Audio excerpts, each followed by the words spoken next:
E o duelo do Zubeldia com o Arthur Jorge foi interessante, cara. Foi bem interessante. O Zubeldia foi muito mal no Rio. Muito mal. O São Paulo escapou de uma goleada no primeiro tempo.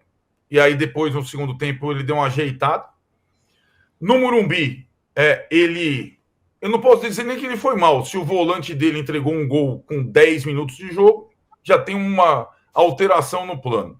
Se o melhor jogador dele chuta o pênalti para fora no primeiro tempo, é a segunda alteração no plano. E aí, Trajano, só para dizer o que aconteceu, no estádio ficou evidente, o São Paulo foi para o vestiário eliminado. Eliminado. O estádio já tinha...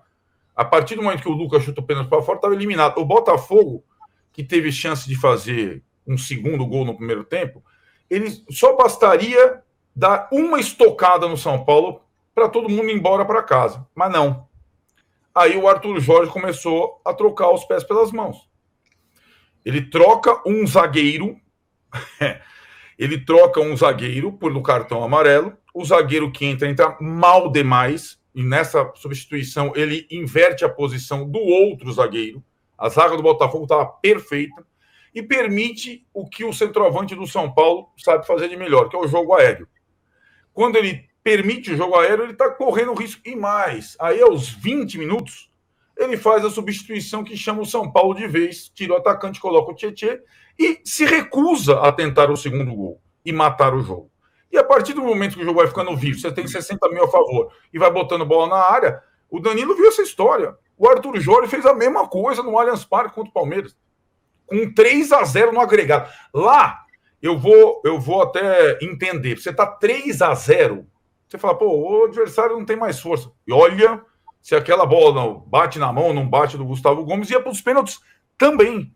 E o Botafogo com a faca e o queijo na mão. Sabe por que ele respondeu mal a pergunta, Tironi, que não era para ele, era para o Marlon Freitas? Aliás, pergunta muito pertinente sobre o Botafogo, porque o Marlon Freitas, eu comentei o primeiro jogo do Botafogo na temporada lá pelo Band Esportes, no Cariocão.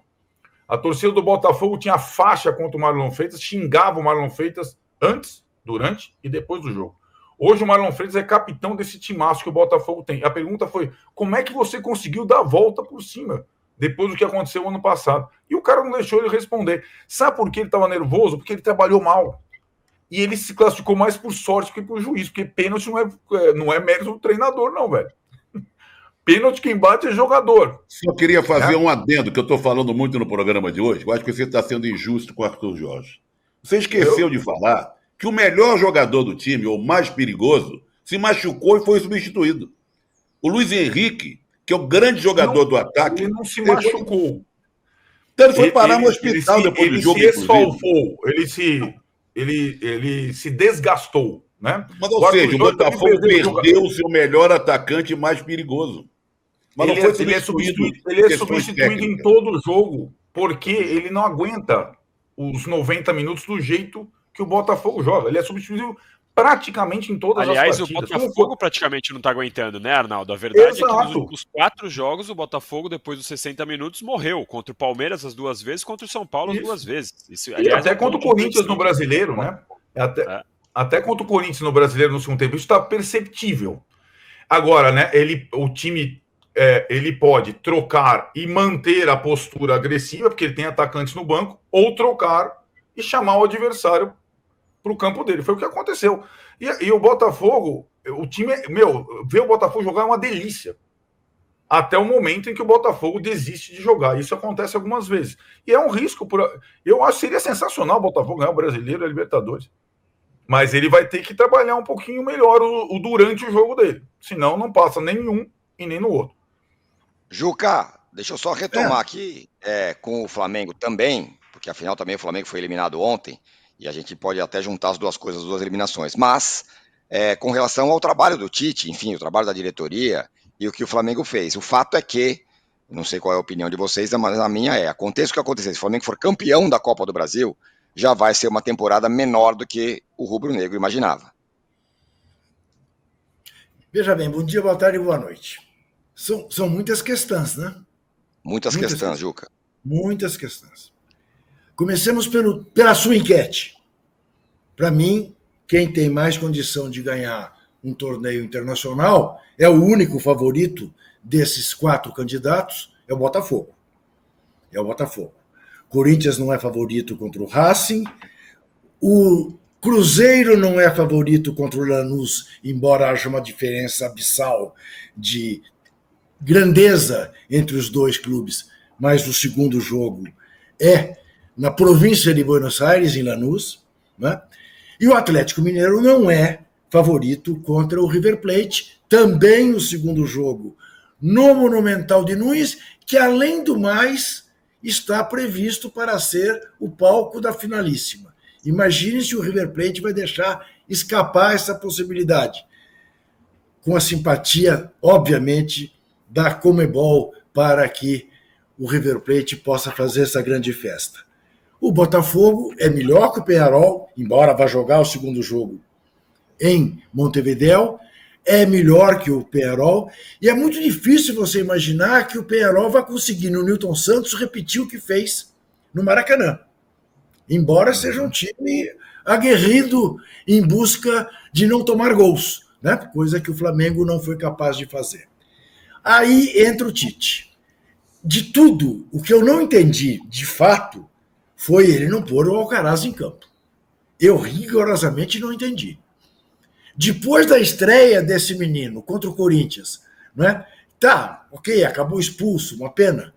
Mas que ele mostrou, todo aquele ímpeto que mostrou.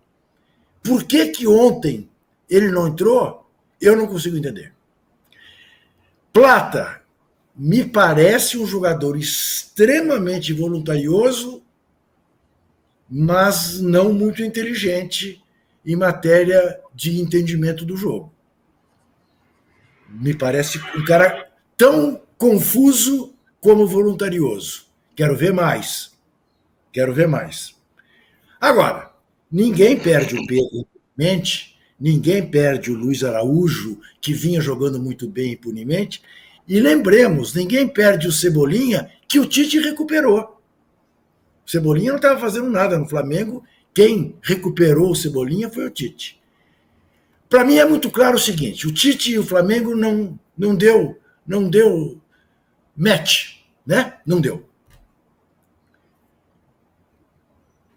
Mas mais do que o Tite, o Flamengo tem um problema de queda do seu elenco, de jogadores fundamentais.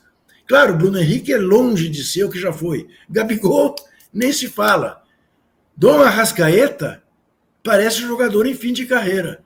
E o De La Cruz não aconteceu como a gente imaginou que poderia acontecer. Tirante o Gerson, ali do meio de campo para frente, os demais estão muito abaixo do que se poderia imaginar que estivesse. Quer dizer, então eu acho que independentemente do Tite continuar ou não no Flamengo, e acho que não continua, o que o Flamengo está diante é de uma necessidade de reformulação do elenco. O Flamengo precisa renovar o seu elenco. Tem dinheiro para isso e deverá fazê-lo, porque realmente estão em queda. Quanto ao Zubeldia, eu não tenho a menor dúvida de que o Zubeldia foi mas grandemente responsável pelo São Paulo não ter feito o segundo gol. Porque aquela bobagem que ele fez, associado ao Rafinha, que também não sei mais o que faz no São Paulo, permitiu a um time que estava grogue, como o Botafogo estava, tinha acabado de levar um chute que passou a 3 dedos do travessão, retomar o seu estado de espírito, o seu equilíbrio. Foram 5 minutos. Me lembrou uma coisa que eu li, eu não vi. Zé Trajano viu, eu li. Me lembrou o que fez Obdúlio Varela no Maracanã em 1950, que ele conta na sua biografia. Gol do Brasil absolutamente legal, ele chama o juiz para reclamar de impedimento. Para conversar com o juiz, que se não me engano era inglês, há que entrar um intérprete. 5 minutos de paralisação, e ele conta isso. Quando o jogo retomou, o Maracanã tinha voltado ao seu estágio normal. Não estava enlouquecido como ficou depois do gol do Friaça. Então, o Zubeldia é fortemente responsável pelo fato de o São Paulo não ter conseguido fazer o segundo gol e liquidado o jogo e garantido ali a classificação. Agora, de fato, dizem que não se pode perder, não se pode errar em jogos decisivos. O que o São Paulo errou na quarta-feira foi gigante, né? 7 erros eu contei, assim, fatais. E olha que eu não estou incluindo, como muita gente, o goleiro Rafael. Não acho que aquele lance revele mão de alface. Ele espalmou para frente. Mão de alface é quando o cara não consegue reter uma bola defensável. Mas Lucas perdendo o pênalti, Caleri perdendo o gol, Rafinha em campo. Lembremos, Rafinha deu o segundo gol ainda no primeiro tempo, logo depois do 1-0. Não aconteceu por acaso. Depois, Caleri perdendo o pênalti. Nestor perdendo o pênalti. Foi demais. O erro do primeiro gol. Entregou, não foi uma jogada construída pelo Botafogo. Foi uma entregada monumental. Então, realmente, eu acho que a conta do Zubeldia é alta nessa responsabilidade da eliminação do São Paulo. Agora, perdeu para um time que é melhor que ele. E que, de fato, estou de acordo com o Arnaldo, fez um segundo tempo abaixo do que se esperava. A exemplo do que aconteceu no Maracanã, também no Morumbi, o Botafogo cedeu espaço no segundo tempo. Isso é preocupante. O Arthur Jorge tem trocado pouco, né? Tem poupado pouco. E é possível que o time acabe virando fio. Porque tem mais time que o São Paulo, podia ter ganhado o jogo com uma tranquilidade que acabou não revelando. Enfim, são essas as minhas considerações. Sobre o Corinthians, eu ainda tenho uma interrogação. Não tenho a menor dúvida de que surpreendeu todo mundo ao eliminar o favorito Fortaleza, mas o grande teste do Corinthians, para a gente ver se de fato o Corinthians está em alta, é domingo em Brasília. Vai ter a felicidade de não jogar no Morumbi. Já é alguma coisa não desprezível. Mas esse jogo tem que voltar pelo menos com 1 ponto de Brasília para que a verdadeira campanha que o Corinthians precisa fazer seja bem sucedida, escapar do rebaixamento.